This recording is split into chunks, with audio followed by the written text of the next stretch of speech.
नमस्कार दोस्तों, मैं अर्चना अपने चैनल में आपका स्वागत करती हूँ। आशा करती हूँ आप सब अच्छे से होंगे। आज मैं आपको तिल संकष्टी के बारे में जानकारी देने जा रही हूँ। ये नए साल की पहली संकष्टी पड़ती है और इसकी अत्यधिक मान्यता होती है। महिलाएं इस दिन अपने संतान की रक्षा हेतु, उनको कष्टों से बचाने हेतु इस व्रत को करती हैं और इस व्रत को करने से परिवार हर तरह के कष्टों से दूर रहता है।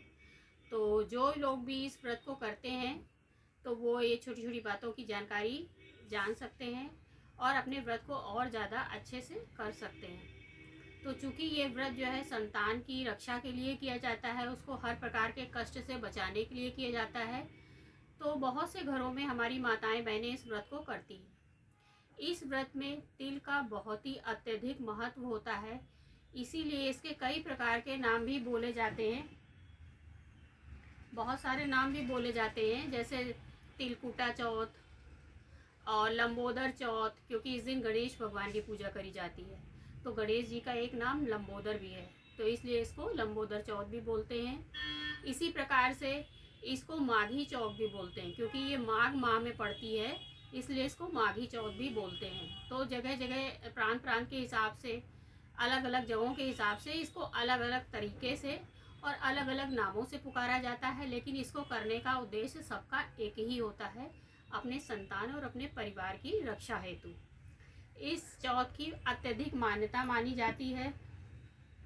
इसमें जो है गणेश जी की कृपा मिलती है, अपना परिवार अच्छा सुख समृद्धि मिलती है। तो इस व्रत को जो भी करते हैं उनको इस व्रत के दिन ध्यान रखना चाहिए, जब भी वो स्नान करें तो स्नान वाले पानी में थोड़े तिल डालकर उससे स्नान करें और स्नान करने के पश्चात अपने व्रत का संकल्प अपने घर के मंदिर में जाकर ले लें। कि संकल्प लेने के लिए आप रुपया ले सकते हैं, वो 5 का भी हो सकता है, 2 का भी हो सकता है, जितने भी रुपए से आप लेना चाहें, 11 भी हो सकते हैं, 21 भी हो सकते हैं, वो आपके अपने ऊपर है।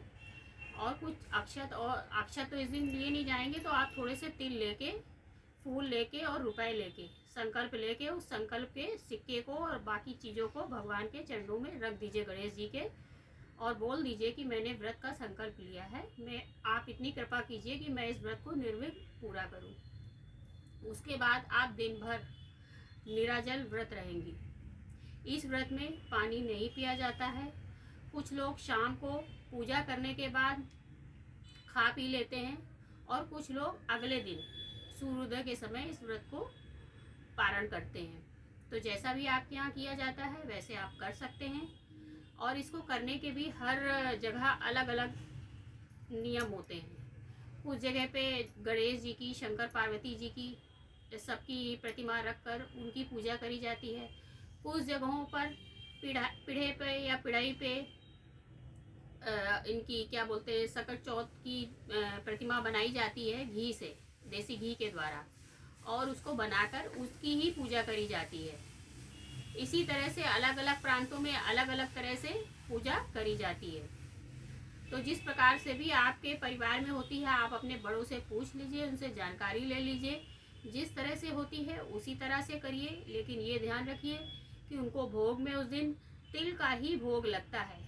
तिल और गुड़ मिलाकर उसके लड्डू बनाए जाते हैं। आप काले तिल को भी पहले से ले आइए, सफ़ेद तिल को भी ले आइए, दोनों तिलों को साफ कर लीजिए, क्योंकि वो भोग में लगेगा तो वो शुद्ध होना चाहिए। साफ करके उसको धुल के उसको सुखा लीजिए अच्छे से। जब तिल आपके सूख जाएं तो गुड़ को कढ़ाई में डालकर, थोड़ा सा देसी घी डालकर उसको जो है एक लिक्विड फॉर्म में बना लीजिए, और फिर उसी में तिल जो आपने भून के रखे हैं, किसी के घर में भून के बनते हैं लड्डू, किसी के घर में कच्चे तिल के बनते हैं, तो जैसे आपके यहाँ बनते हो वैसे आप उसमें डाल के मिला के लड्डू बना लीजिए।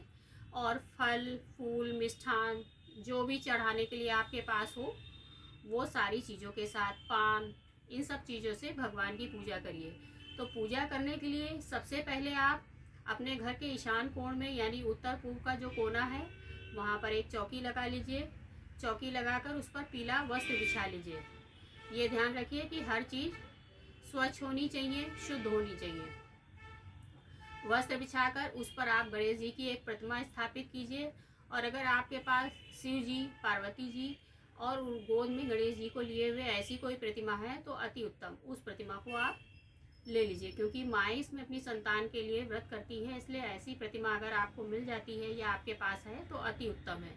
उस प्रतिमा को स्थापित कीजिए और गौरी गणेश को स्थापित कीजिए, क्योंकि पूजा सबसे पहले गौरी गणेश की ही होगी। तो गौरी गणेश के लिए सबसे पहले गौरी गणेश वो आप उससे बना सकते हैं, सुपारी से, जो आप उनके लिए आगे पूजा शुरू करेंगे उसके लिए जो गणेश जी होंगे वो आप अलग से सुपारी के बनाएंगे। और गौरी जो आपके घर में गौर होती है जिससे आप पूजा में सिंदूर इंदूर लेते हैं वो होगी ही, उसको रख लीजिए। वही हो गए आपके गौरी और गणेश, उनको रख लीजिए। और थोड़े से तिल के ऊपर आप एक कलश को स्थापित कीजिए। कलश में आप सुपारी डालिए, सिक्का डालिए और आम के पंच पल्लव लगाकर उसके ऊपर आप कटोरी रखे, थोड़े से तिल डाल के उसके ऊपर आप दीप प्रज्वलित कर दीजिए। ये आपका कलश हो जाएगा। फिर आप बैठकर जो भी आपके यहाँ जो आपने बनाया है लड्डू और जो भी मिष्ठान आपके यहाँ बनते हैं, बहुत लोग लैया का बनाते हैं लड्डू, रामदाने का बनाते हैं, तिल का बनाते हैं, मूंगफली का बनाते हैं, जो जो चीज़ें आपने बनाई हैं या आप जो जो चीज़ें चढ़ाने के लिए बाज़ार से लाए हैं वो सारी चीज़ें आप वहाँ पर एकत्रित करके रख लीजिए। और फिर दीप को प्रज्वलित कीजिए। गौरी और गणेश जी की सर्वप्रथम पूजा कीजिए। उसके बाद भगवान की पूजा कीजिए, जैसे आप पूजा करते हैं उसी तरह से पूजा करिए। और अगर आपको कहानी आती है या आपके घर में कोई बड़े बुजुर्ग हैं जो कहानी कह देते हैं इनकी, तो बहुत अच्छा है। और अगर आपको नहीं आती है, आप अभी न्यू मदर बनी है और आपको नहीं पता है, तो आप बाज़ार से भी इसकी पुस्तक आती है सकट चौथ की कहानी की, तो वो आप ला सकते हैं। ला के उससे आप कहानी पढ़िए। कहानी पढ़ने के बाद कहानी पढ़ते समय कभी भी खाली हाथ बैठ के कहानी नहीं पढ़नी चाहिए। आप अपने हाथों में थोड़े से तिल और पुष्प अवश्य लेके बैठिए। जब आपकी कहानी हो जाए तो वो पुष्प और तिल भगवान के चरणों में चढ़ा दीजिए। उसके बाद भगवान की आरती करिए। आरती करने के बाद प्रसाद चढ़ाइए। और प्रसाद में ये चीज़ ध्यान रखिएगा कि उस दिन शकरकंद भी चढ़ती है भगवान को। और घर में पूरी कचौड़ी सब अपने अपने रहन सहन और अपने अपने इलाके के हिसाब से अलग अलग प्रसाद चढ़ता है। बहुत एरिया में कुछ चढ़ता है, बहुत एरिया में कुछ चढ़ता है। कहीं मीठी कचौरी बनती है, कहीं आलू की कचौरी बनती है, और शकरकंद तो चढ़ती ही है भून कर। तो नई शकरकंदे जो आती हैं लाल वाली वो भी चढ़ाई जाती हैं। तो जो भी आपने भोग लगाया है वो प्रसाद अपनी संतानों को खिलाइए, संतान को टीका लगाइए और संतान को आशीष दीजिए।